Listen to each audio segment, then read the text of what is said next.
ఒకే ఒక్క జీవితం. దేవుడు నీకు ఇచ్చిన బిడ్డలకు ఎంత ప్రేమను పంచగలవు అంత ప్రేమను పంచు. ఒకవేళ 7 జన్మలు ఉన్నాయి అనుకోండి, నీ పిల్లల దగ్గరకు వచ్చి, బాబు ఇంకో జన్మ ఉంటే ఎవరి కడుపును పుట్టాలనుకుంటున్నావు అని నీ పిల్లల్ని అడిగితే, పిల్లలు ఏమన్నారో తెలుసా?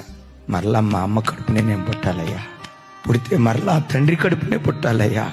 7 జన్మలు 8 జన్మలు లేవు, కానీ నీ పిల్లలు అన్న మాట, నా తల్లి కడుపునే పుట్టాలయ్యా, నా తల్లి లాంటి తల్లిని ప్రపంచంలో నేను ఎక్కడా చూడలేనయ్యా.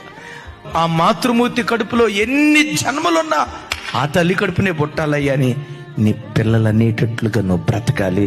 అలాంటి ప్రేమను పంచాలి. మా అమ్మ నాన్న మాకు ఆస్తిపాస్తులు సంపాదించి పెట్టలేకపోయినా ప్రేమగా బ్రతికే జీవితాన్ని వరంగా మాకు ఇచ్చారయ్యా.